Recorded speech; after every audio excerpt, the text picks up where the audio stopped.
Welcome to Recalculating America. Like its award-winning book, Recalculating is dedicated to small business in America and has been named the best small business book in the Independent Press Awards competition.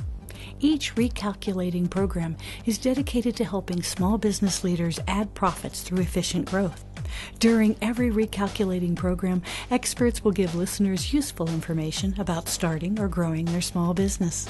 Your hosts are Don Mazzella and Dan Perkins. Don Mazzella is the editor-in-chief of the Small Business Digest.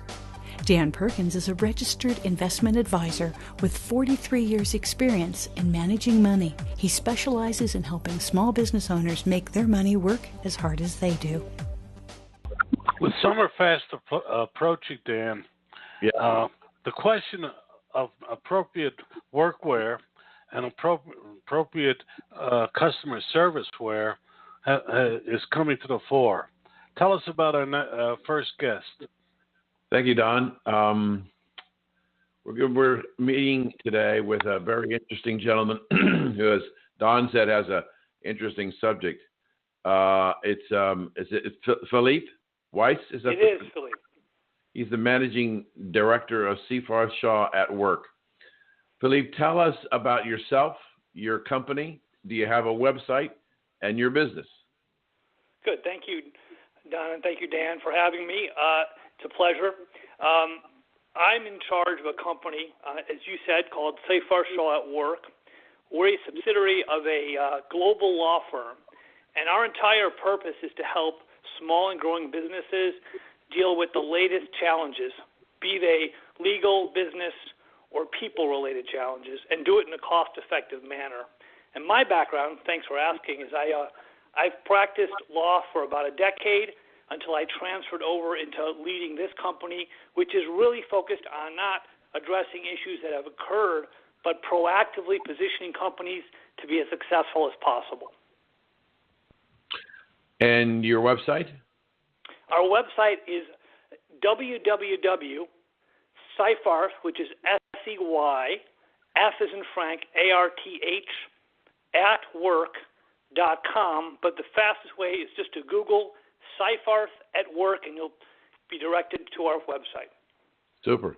Thank you for that. We'll put that on our website tonight, along with your interview. And so let's get into it. What you wear to work anymore seems to be a hodgepodge, and there don't seem to be any rules. Are there any rules? Yeah, you couldn't have said that better. 25, 30 years ago, there was a standard, or at least a certain number of limited standards that would apply to many workplaces. And that standard, or those standards, are fraying and changing increasingly year by year. Part of that is generational. Part of it has to do with what part of the country a company is based or an office is based. And part of it is simply the fact that companies and owners are increasingly understanding that you want to let people be comfortable and you want to let them express themselves in how they dress. So all those factors have created kind of a perfect storm, and the reality becomes, what is a legal risk more than what is the standard that everybody in the country tends to accept, since that's no longer a compass we can use. Well, let me give you an example that's not in the workplace, but a recent example of where what was the right thing to wear. The president and his wife and his daughter and son-in-law went to Egypt, and they went to Rome. Normally, the protocol in Egypt is to wear some kind of a headscarf. Clearly, a veil is in conservative clothing is appropriate when you're meeting with His Holiness. The women wore black clothing. They had veils of mesh or whatever. But when they were in Saudi Arabia, they did not cover their heads. So here we have the President and the First Lady on his first world tour, and we've got the media talking about, well, why didn't she wear a veil in Saudi Arabia when she wore a veil to meet the Pope? And so I guess you can't please everybody. I'm it's the introduction said, I've got now 44 years experience in the financial service business. And I remember in my career, which is still going on, when we had what was called Dress Down Fridays, where you could wear anything that was tasteful, but it didn't. If you were a man, you didn't have to wear a jacket and tie, and if you were a woman, you didn't have to wear a dress or whatever. And then it seemed like it just collapsed after that. It just we saw people as I traveled all over the country talking to people. I would go into offices and I would see people with holes in their jeans and unshaven and ratty looking hair and I'm wondering and I would get those are the tech guys. They have a different world. But am I old fashioned that your appearance doesn't seem to make any difference when you're trying to talk to somebody? You're actually tapping into the one standard that I would tell you still does exist. So I'll flatly adjust my first answer to make that point. And what I mean by that is this. Number one, the illustration of traveling globally, whether it's a politician or whether it's a business leader, it's a really powerful one. One area that we used to train clients on, and still do, is obviously how to interact, how to greet, how to engage people from different countries. But I will tell you that as of the last 5 years, that training always now includes how to dress when visiting certain countries, even certain regions within countries. So the reality is that as we have looser standards, for example, in the United States, it becomes more critical to understand when the adjustment has to happen abroad. That adjustment, that kind of what I might call an apparel adjustment, also should apply, at least in our view, and that of many of our clients, when dealing directly with clients, customers, third parties. Now, obviously, if you have a casual day, you're going to necessarily run into people who are visiting the office. But even those clients that are very much committed to a casual day of the week, or allowing people to come in one day of the week of their choosing in a more casual set of clothes, even those companies are really clear. If you have a business meeting, if you're going to be coming into a business meeting, even to deliver paperwork, and you know that in advance, be conscious of that. The casual dress day should be adjusted when you have important client or customer contact. So what's happened is we have a complicating factor. We've got this goal of making people comfortable because they work better when they're more comfortable, but giving them a sensitivity to the fact that when they're dealing with the outside world and when they're representing our image and our culture, they have to take a second thought regarding what they wear that day. One question, and then I'll throw it over to Don. I understand what you're saying. In all respect for you, sir, I'm only speaking for myself. I don't know that I work any better whether I've got a tie on or I don't have a tie on. I'm in the creative process, and I don't think a tie around my neck affects my creativity. I'm not even conscious of it when I'm trying to write a story, a novel, a piece of commentary, or I'm preparing for this show. Am I, again, a minority of one? Yeah, I will not say, because I don't have the data to support it, that you're a minority of one. But I will say that when we do our training sessions, we conduct training programs around the world, we're regularly polling the participants. That's how we get our initial data at Seyfarth Shaw at work. And I am always surprised at how many people, and I'm talking at all levels, up to senior management or owners of small businesses, tell us how they dress in terms of comfort level affects their productivity. And just to illustrate this, some of the most profitable niche apparel companies and fastest growing apparel companies, and you probably both know this, are those that have successfully adapted what looks to be formal business attire into much more comfortable, flexible, breathable garments. So there's no question that at least some segment of the population feels constrained, however they define that, by the more formal clothing. And then I would just add one quick point. I respect what you're saying about being focused in the flow, dynamically engaged. That becomes far more important than what you're wearing. What's also interesting is if you talk to HR people or small business owners who've dealt with these issues, it's also a matter of personal expression. Now, that may be more of a kind of a current reality. People want to dress in a way that expresses whatever they view as their own sort of personal brand or personal look.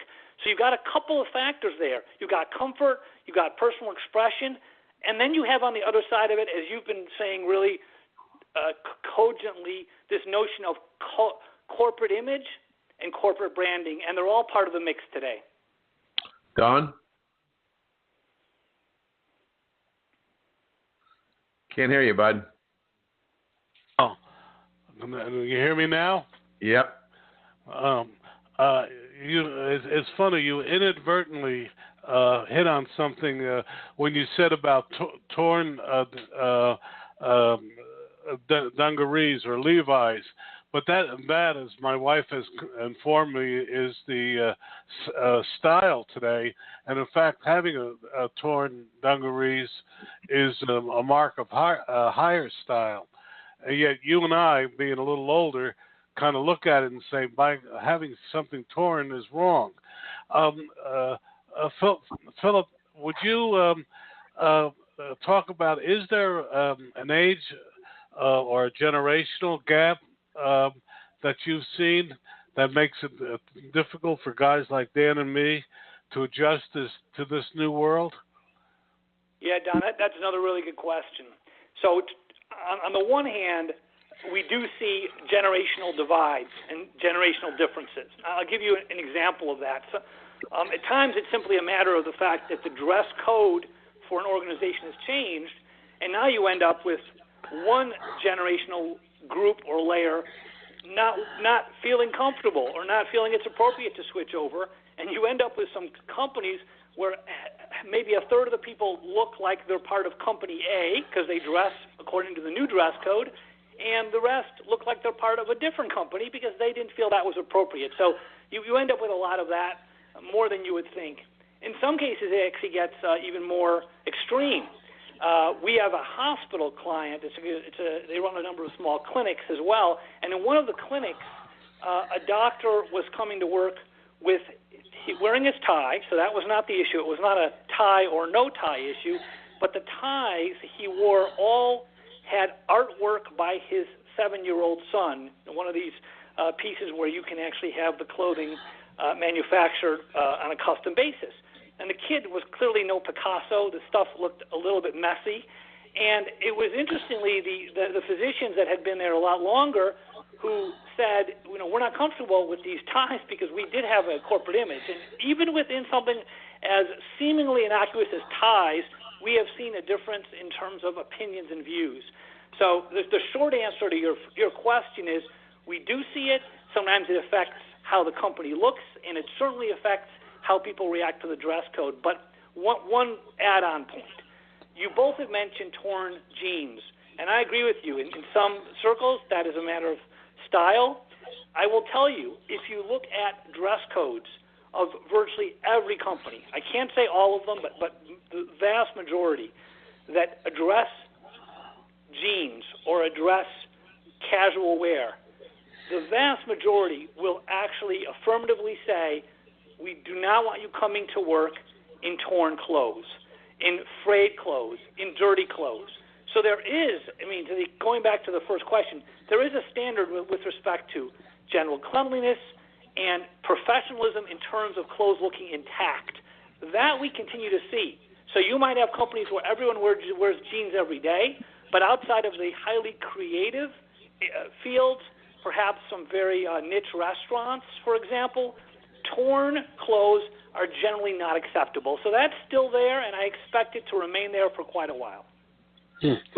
Well, now that it's summertime and we bear more of our bodies, can we talk about the issue of tattoos? which to me are a personal affront, but which I've learned to accept in the workplace. How do you deal with tattoos? We need to take a break. We'll come back to Don's question after this commercial break. Don't let hackers get your data. Email is insecure and can't handle large files. Instead, use Biscom's Secure File Transfer product. Military-grade security that's as easy to use as email, and it can handle attachments of any size. Visit Biscom.com for your free trial and make sure your private communications stay private. That's BISCOM.com. Well, welcome back. Let's go back to that last question. By the way, we're here with Philippe Weiss, Managing Director of Seyfarth Shaw at Work, and he is an expert at helping corporations set up a dress code. Don, ask your question again.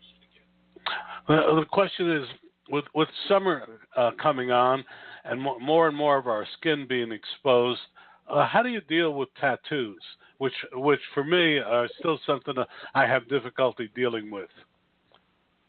Yeah, that's an issue that we see more and more focus on by businesses, and interestingly by the courts, by the legal community. I mean, you're mentioning, Don, you have difficulty with it. I should tell you, you're not alone.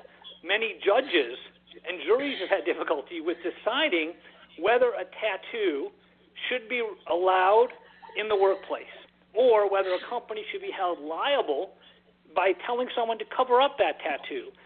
We've actually seen cases come down on both sides, and I'll give you an example why this is so difficult.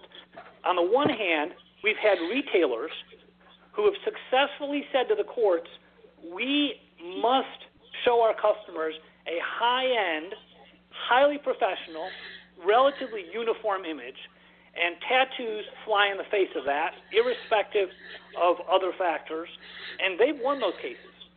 So that's interesting and supports sort of your inclination or your approach in terms of what seems right in the workplace. However, there's a big caveat. There's a big risk that looms right behind cases like those, and that is to say that there are cases where somebody had a tattoo, and in their sincerely held belief, in their worldview, that tattoo was required for religious reasons. It was a statement of their religious belief or a requirement in terms of religious ritual. And even covering up that tattoo was prohibited under their set of practices. And as you both probably know, you don't need to have a national or global religion. You can have 7, 10, 15 adherents, and you might be legally protected. And companies have actually told employees to cover up those tattoos, and they've lost in court because it was viewed as a religious practice that needed to be protected. We even had a case where someone came to us. He was sued because he told his third guy he hired, cover up that tattoo. We don't want people thinking we have like gangland activity here. He thought it was a gang tattoo. It was a religious tattoo. He ended up in court. So we tell people you may well be able to restrict tattoos. They may bother you. We appreciate that. But this is one of these pieces you ought to be careful about. You don't want to ban them flat out. You want to look at it case by case. And this is a good one to bring in a lawyer because you don't want to cross the line into religious or other discrimination. So let me follow that with another question.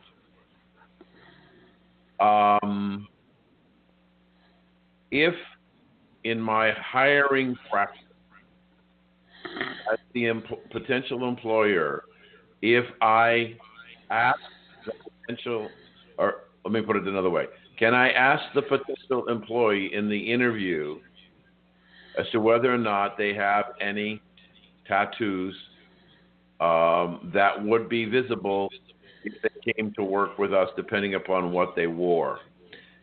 And the employer who is interviewing says it is our company's policy that we don't prohibit you from having a tattoo, but if it's visible while you're in the workplace, it's unacceptable. So if I set the standards up front in the interview and I lay out what the qualifications are in the company, does that give me any protection? Yeah, so that's a really interesting and important question, because I think the last words you used were the most important ones, which is, can you set a standard in the interview? And of course, interviews of candidates are the key opportunity to set standards.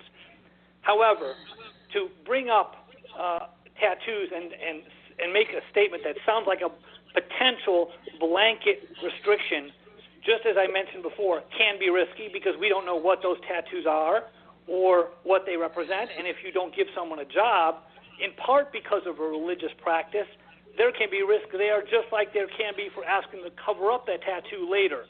So what's the answer? The answer is to share your policies with those people you're interviewing. Many clients do it very effectively. They don't single out people or single out practices, but they're clear on what's expected of everybody. At the same time, it's just like someone who perhaps might have a disability. We may need to and be able to accommodate someone in certain ways. So we don't necessarily point to one practice, whether it's a tattoo or some other personal point of sort of personal engagement. We rather point to all the policies, make sure people understand them, and then take steps as need be. But I think there's a real risk to simply say, let's talk about tattoos, we have a problem with them, because many laws can be implicated. Can I jump in here and tell you a true incident with me? I once interviewed a young woman for an editorial job, and she was terrific. So I hired her, and the first day she showed up for work, she had 4 or 5 rings in her nose and her ear and in her lip that weren't there during the interview. And I allowed her to stay, but I always felt that I had been scammed a little bit. What about that? Did I have any recourse, or do I have any recourse today? Well, it's a good question. It's highly specific, and as lawyers always like to say, we don't want to answer a question that gets to the level of great specificity. The interesting thing here is there's a whole area of risk that many small businesses don't know about, and it's an area that we call the world of employment testers. Employment testers are actually individuals that are contracted with or part of the federal government or state government, and basically investigators who come and interview. And some may have body piercings, some may have tattoos, some may actually bring up a personal view that they think you might not agree with, but they still want to make it known in the interview. And a lot of that is set up in the specific intention of seeing if we give everybody the same opportunity. So we want to be cautious that we're being consistent in the interviews, that we're giving everybody the same standards, because it may not be a scam situation. It might be a government employment tester who's making sure we're not going too far in giving people the sense that we will exclude them immediately based on how they look, how they adorn themselves, or how they dress.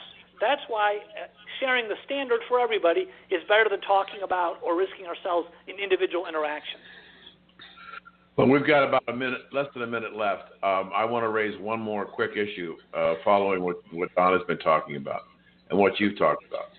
The supposition, as you started this discussion with us, is that if people are more comfortable, they'll be more productive. Is there actually research to support that contention? There is, though it is, I wouldn't say there's a great body of work. And I would take you back to what we have done, which is when we're training in sessions, we're actually polling the people. But we've also spoken to managers and business leaders and asked them when they work with teams and they actually are checking in on what creates the best work environment, both in terms of how they set up the workspace, in terms of how they order the projects, in terms of the kind of feedback they give. They will repeatedly tell us part of it is allowing people to come to work in a way and dress in a way that they find comfortable, but again within reasonable bounds.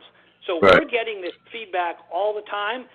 There are studies out there, but we're seeing the same kind of feedback in terms of our back and forth with businesses. Well, Philip, unfortunately we're out of time.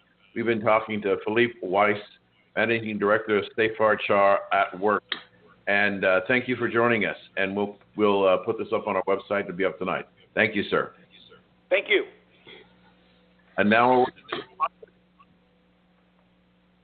Hate your old fax machine? You can now fax through email.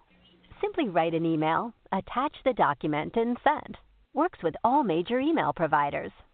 Get rid of the noisy and expensive old fax machine and try Biscom's Cloud Fax. Our solutions are great for businesses of all sizes. Visit Biscom.com for your free trial. That's BISCOM.com. Welcome back to Recalculating, a program designed to help you be successful. Now it's time for Money in Motion. Dan Perkins is our resident expert in making the money you earn work as hard as you do. Here is Dan Perkins.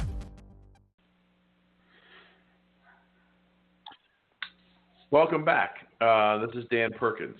I wanted to take a couple of minutes to talk to you about a significant event that took place in the world markets yesterday. They started on Sunday evening.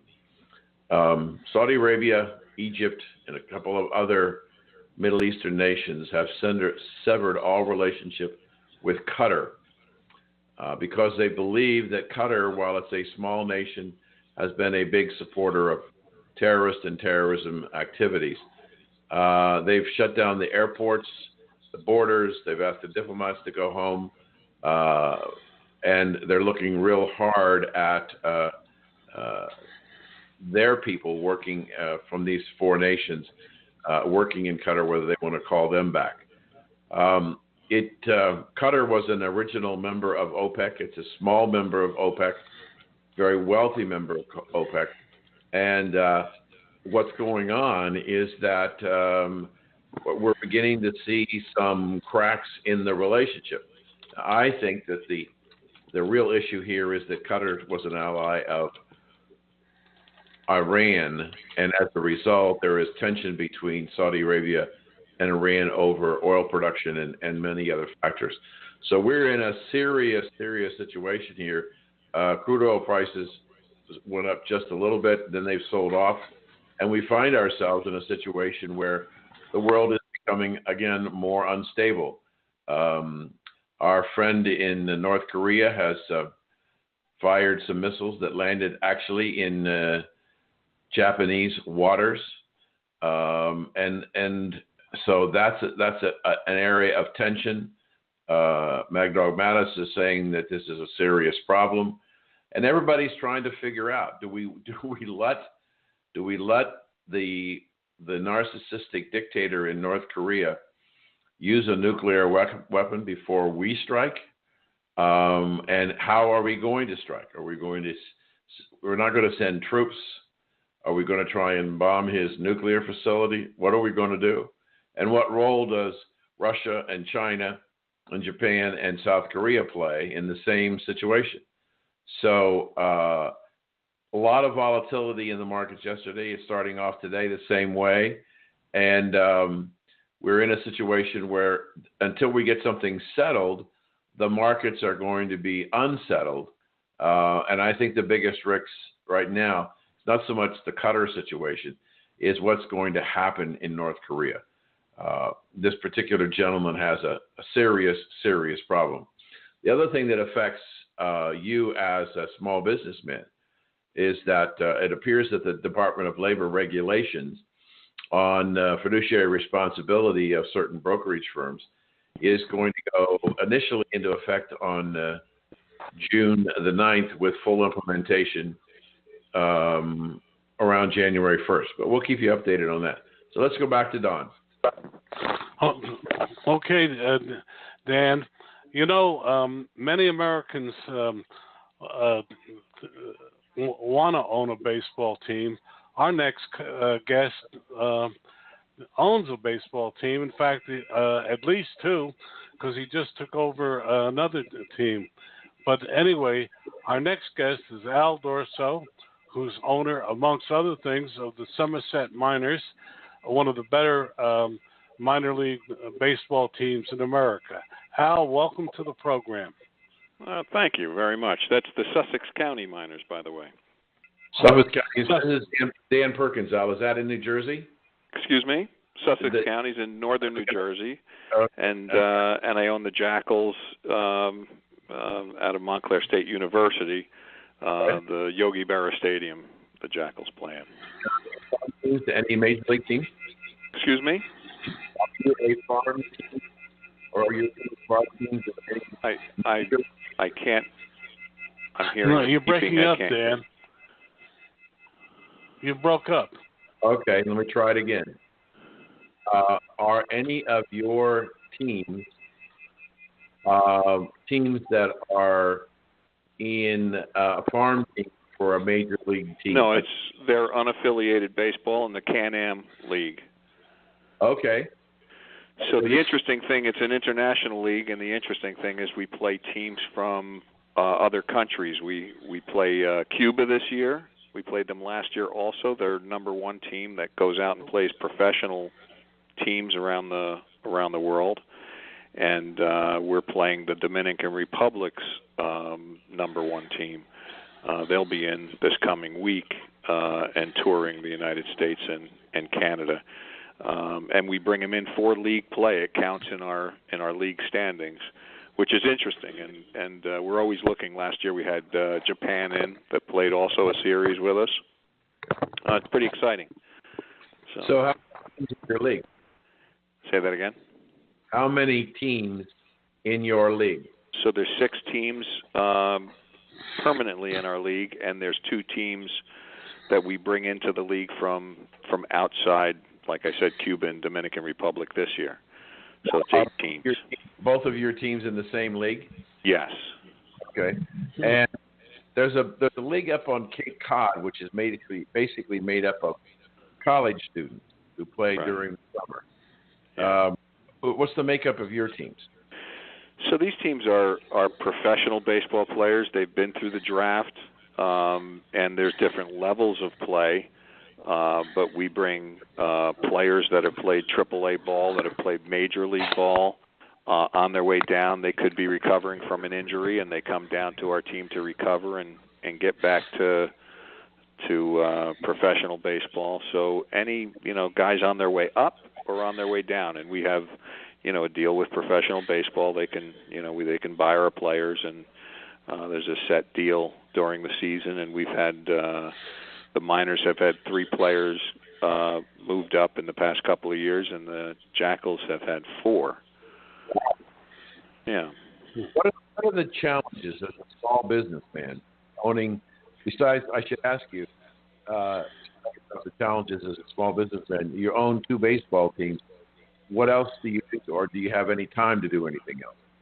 Well, I own many different businesses. It's pretty diverse. I own the State Fair Meadowlands. That's the largest outdoor event in New Jersey. That starts the 22nd of June and runs through the 9th of July. I own a Saturday flea market also at MetLife Stadium. I own a seasonal store, pool and patio, Halloween and Christmas. I own a motorcycle dealership, Honda, Suzuki, Kawasaki, Yamaha. A Wells Cargo trailer dealership. I own Skyland Stadium, where the Miners play. We do all our own concessions in both stadiums. I have a 20-year lease on Yogi Berra Stadium. I own an energy procurement company. I own a water company that it's a company that distributes products that save water. So there's, and we're pretty diverse. I have real estate, strip malls, things like that. I've gotten pretty diverse. I started in the carnival business, believe it or not. and you have a diverse business, and do you have as diverse a staff that works in specific fields, or are they all general? No, we have on the event management side. We do all our own, advertising, creative, marketing is done by one group that's in the main office. Administratively, we have controller and 5 bookkeepers that handle all the businesses, 22 in all.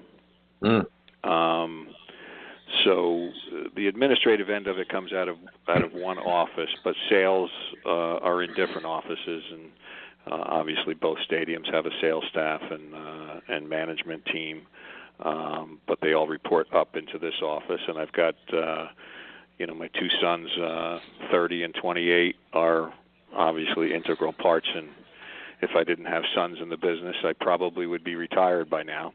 But the push is to get them set up pretty well and moving in directions that they want to move in. And one of the reasons for buying the Jackals is because they had an interest in it, and so that's the direction I moved.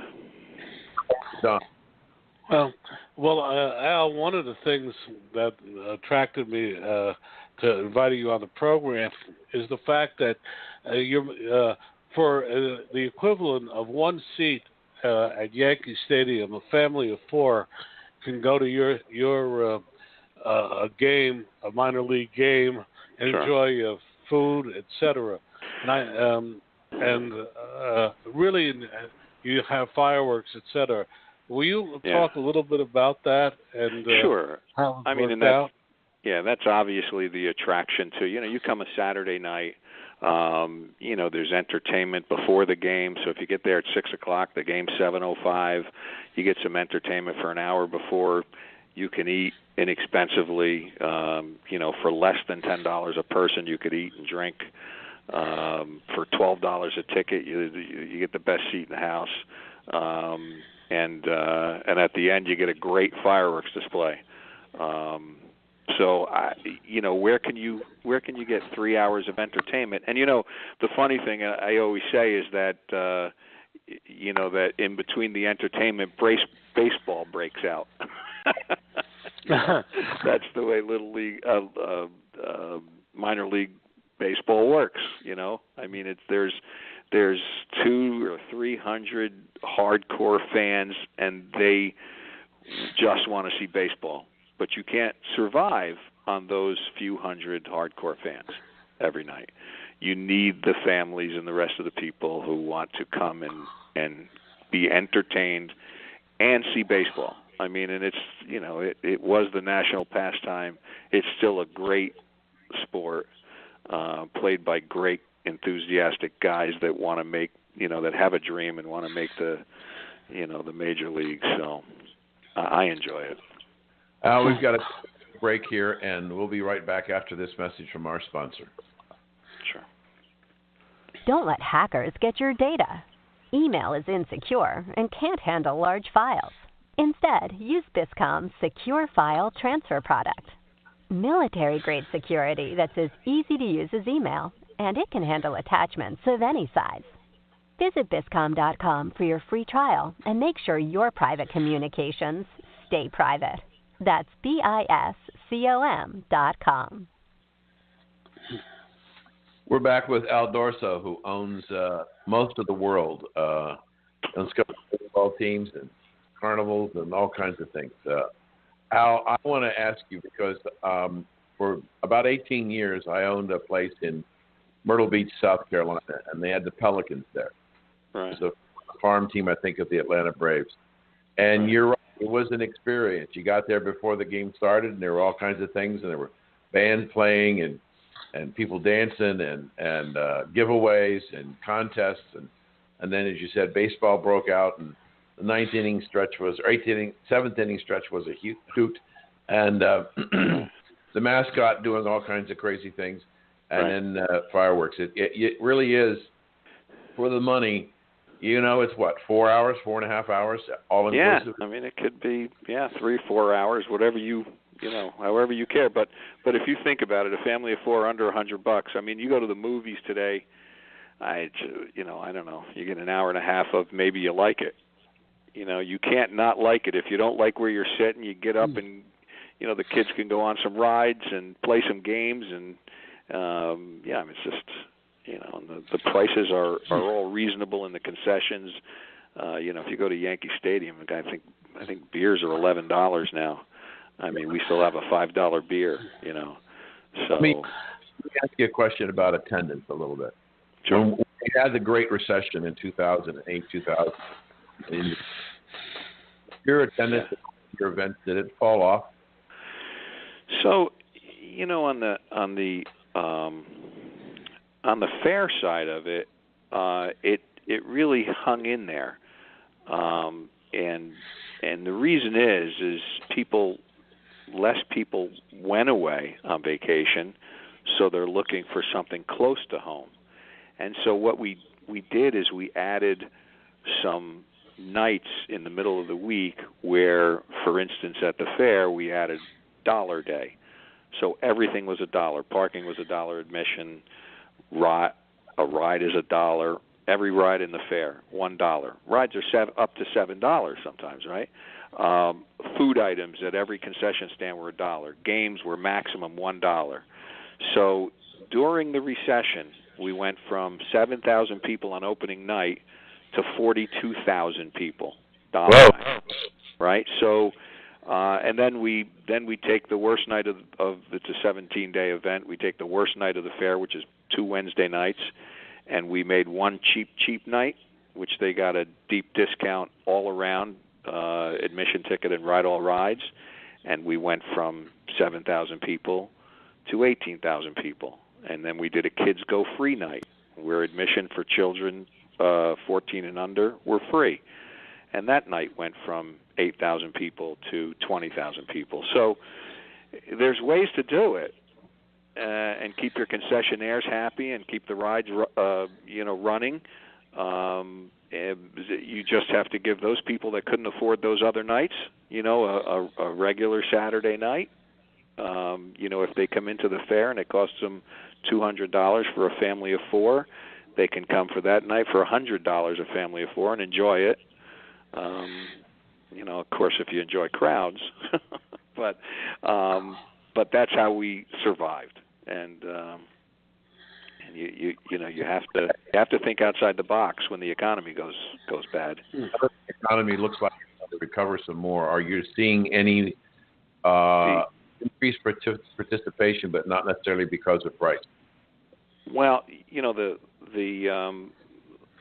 in the past couple of years, things seem to have been getting better, and now the optimism. I mean, everybody seems to be optimistic. There's more jobs out there, or the perception of more jobs. It seems like all is well, and of course, all is well except for the weather for the past month and a half. So every business I have depends on the weather. Everything I do for some reason, and it's been dismal. But when the weather's good, it's great. Yeah. I mean, attendance at the ballparks with, when we have good weather has been great. Are the I know this is kind of a tough to ask you, but I need to ask it anyway. Are your teams competitive? They are. The Jackals were in first place in our league until the Miners beat them 3 games in a row. So my two teams, the Miners, which started out poorly, were in last place, and then came in and wound up beating the Jackals in their first matchup, and knocked the Jackals out of first place. But they're very competitive. I think the Miners, which are just a little under 500, are a much better team than they're just young and they've got to figure out who they are. The Jackals are a little more seasoned and they know right where they need to be. So and they're a very good team. Are you seeing an increase in attendance of full families, meaning mom and dad and the kids, or you swing dad with the kids? Oh, or? yeah. No, yeah. It's the families are definitely coming out, which is good. Mm-hmm. Yeah. And how is all of your businesses, you said a few moments ago, are greatly dependent on the weather. Do you use a lot of your? I would assume that with baseball and state fairs and those kinds of things, a lot of them tend to be seasonal during the summer. Right. So is that your biggest time of the year, the summer months? Yeah, March through December. I mean, there's other events at my stadium in Sussex County. We have a Christmas light show. We have fall events there. You can't, to be honest, you can't survive on just baseball. There is no seasonal business that has any survival rate, and baseball is just another seasonal business. And I think what most baseball owners have realized is they've got to go out and figure out what to do preseason and postseason. And to be honest, I got into baseball because I saw a preseason and postseason. I already imagined it and said, okay, here's baseball. This is what fills the summer. And now how do I fill the spring and the fall and be profitable? Right. Sports is baseball to your overall profitability. Say that again? How important is the revenue from baseball to your company's overall profitability? So baseball is if done right, it's a break-even proposition. So it covers the expense. It's obviously necessary. It's a baseball stadium, so you have to have baseball. But you really pour everything you have into it. It's almost a vanity business. You want the team to look good. You want them to have the best bats. You want the appearance of the stadium to be top notch. That all costs money. And if I'm putting my name on it, it's got to be good. It has to look good. It has to feel good. First impression, last impression. And I have to be honest, we've just recently taken over the Jackals, and Yogi Berra Stadium needs renovation, and we're in the process of putting a plan together, new video board, new outfield walls, a new pavilion for picnics, a new storage and maintenance facility, bathroom upgrades, concession upgrades. Every place I look needs help. And that's exactly what happened. I feel like it's Groundhog Day because 4 years ago that's what happened when I bought Skyline Stadium. Every place I looked needed renovation and upgrade, and it's in pristine condition now. We have a great indoor event space, 17,000 square foot building at Skyline Stadium. We do many indoor events, and from weddings to trade shows in that facility. And I have 3 or 4 different areas in the stadium where there can be picnics or barbecues or company picnics and outings. So it's a much bigger facility. 2,000 parking spaces up there. Yogi Berra will grow, and I'm hoping to get it on par with Skyline Stadium. It's going to take a little bit of time. I mean, we got started late in the season. So, Don? Well, Al, you've got a diversity of small businesses. What are the 2 or 3 things that you base your success on, and you share with other small business owners? Well, I'm going to tell you, the number one thing is persistence. If you're not persistent, if you start something and you go halfway, you'll never realize what there is at the end. The other thing is finding the right people to surround yourself with. I've always, to be honest, I have no college education. I'm a high school graduate, and I was persistent, and I worked 12 hours a day, 7 days a week when I started my business, and I always looked for people smarter than me. And it doesn't bother me that there are people with with great educations around me that know things that I don't know that I could learn from, and I learn every day. I'm 60 years old, and I'm still learning. You know, I believe that's important. There's a lot of business owners that I meet that have egos too big to have people around them that are smarter than them. Right. That's a foolish way to be in business. And I definitely have succeeded by the employees I have around me. I mean, they, you know, loyal and dedicated and work as hard as I work, and my son's included. And it's great to have kids in business that have the same. I'll give you a little. Memorial Day was a rainy day. About 10 o'clock in the morning, I came to the office. I said, I'm going to clean my desk. I had it was a long week before, and I had a lot of stuff to clear up. I get here, and I see my son's car. My son Michael's car was in the parking lot. And I came in. I said, what are you doing here? He goes, I'm trying to clear my desk. I had a lot to do. I talked to him for about 5 minutes, small talk, and the office door opened. We looked down the hall. It's my son, Al. Walking down there, like, what are you doing here today? He goes, I got a lot to clean up on my desk. So the three of us are working on Memorial Day till like 2 or 3 o'clock. So that's, the apple didn't fall far from the tree. Right. We've got about 30 seconds now. I wanted to ask you about a website for which business. What website would you like to plug? Website? Yeah. There's for your website.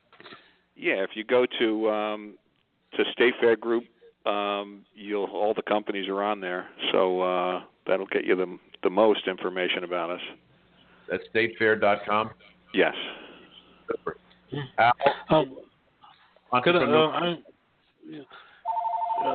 Can I just jump in here and ask one more quick question? Sure. I know we're going to go a little bit over, Dan, but I have to ask it. That story you just told indicates that you were pretty successful with your son, passing on your entrepreneurial. Right. How did you do that? How did I do it? Wow. Yeah. But listen, that's a long story. But the time they were kids, I always brought them around. They always knew how hard I was working, and they tailed me for a long time. And I put them, into the business in entry level. When they were in high school, they worked in all the different businesses that I had to get a little feel for it. And then as they were in school, they always worked summers in the businesses, and so they got a good taste of everything I did. Businesses they didn't like, which I knew they didn't like, I've sold off about 3 businesses because they had no interest in it. So, the move now in the next 10 years, I'm 60, so hopefully by the time I'm 70, they'll be in it completely. It would be a sin. My oldest son is 30. It would be a sin if in the next few years they both weren't running everything, and I was just watching. I'll never stop working, but for them not to have the opportunity would be a sin. It really would. Thank you, Al. It's been thank you. I don't know about how you feel, Dan, but it's been a very illuminating few minutes. What do you think? I enjoyed the conversation. I'm fascinated with your business model. Obviously, you're proud of your sons, and they're proud of their dad to want to work in it. So we thank you for joining us today and sharing your story. We'll have that website up on our website by sometime this evening so people can go and take a look at it. And once again, Al, thank you for joining us today. Thanks so much for having me. And we'll be right back after this message. Dan Perkins here from Recalculating.biz with your small business tip of the day. Is it time to get a real webmaster? You may find that you wear many different hats in running your business, but if the internet is an important part of your business strategy, then you might want to consider giving that hat to someone else to wear. You can buy some inexpensive internet packages, but they all have limitations. Some small business people get frustrated because of the limitation on formats. They feel like they're trying to put a round peg into a square hole. Check with other small business professionals and ask them, who are you using to run your website? Make some calls, set up some interviews, and tell candidates what you're looking for. Here is the tip of the day. Ask for references before you meet with those people. Check them out and see how they've done. Look at a minimum of 3 candidates if possible. The oldest and the biggest may not be the best fit for you. I'm Dan Perkins from Recalculating.biz with your small business tip of the day. Well, we're back, Don. It's been a very interesting show. I was fascinated about the clothing gentleman, the clothing consultant, and I'm also thought the Al from the baseball and state fair complex was a terrific guest. He gave us a lot of insight into what you can achieve even if you don't have a college education, and the fact that he owns 2 minor league baseball teams and enjoys entertaining people to come to the ballpark, families, plus all the other things that he does was terrific. And I thought our guest in the clothing consultant, it was strange to me that we had a law firm who provides advice on what's the appropriate garb for people to wear. But he was an interesting guest also. Yes, sir. Well, Dan, we're getting close to the end of the show. I apologize. I've been off talking offline with a future guest. I'm just fascinated by Al Dorso. You lived in New Jersey. Still live in New Jersey, and I'm going out there this coming weekend to see his miners. But anyway. And what I'm really fascinated by the fact that he's managed to convince his 2 sons to be in the business and to work as hard as him, which is rare in this day and age. What are your thoughts on it? Well, I agree with you. It's something that I think about as having 4 sons, and none of the 4 are in any of the businesses that I'm in. So I find it sometimes difficult to wonder what's going to happen to these businesses after I'm gone. But I can't force them to change what they're doing. They all seem to be happy with what they're doing, and that's really the most important thing, to be happy and enjoy life and enjoy what you're doing. The fact that Al's got his 2 sons involved in the business from an early age, it's not possible to do that in my money management business, because you have to go get a federal exam, and can't do that as a 10-year-old. But you can muck out stables in a state fair. But it shows that there are still possibilities. There's still opportunities in this country called America, and I think that. As we've seen and heard over the last 3 months as we've started this show, we're hearing more and more people talking about the opportunity of the rebirth of opportunity in the United States, primarily driven by Mr. Trump. And I think that that's something that we should continue to focus on, is that there is great opportunity. In the jobs number last Friday, the largest single component of new jobs came from the small business sector. So we're in the right place at the right time, and we enjoy the people that are listening to the program. And as our audience is continuing to grow, we hope it will continue to grow. And we thank you for joining us today. And we will see you or hear you, depending on how you're watching us, next week. Don? Well, that's enough for today. Welcome to Recalculating America. Like its award-winning book, Recalculating is dedicated to small business in America and has been named the best small business book in the Independent Press Awards competition. Each Recalculating program is dedicated to helping small business leaders add profits through efficient growth. During every Recalculating program, experts will give listeners useful information about starting or growing their small business. Your hosts are Don Mazzella and Dan Perkins. Don Mazzella is the editor-in-chief of the Small Business Digest. Dan Perkins is a registered investment advisor with 43 years' experience in managing money. He specializes in helping small business owners make their money work as hard as they do.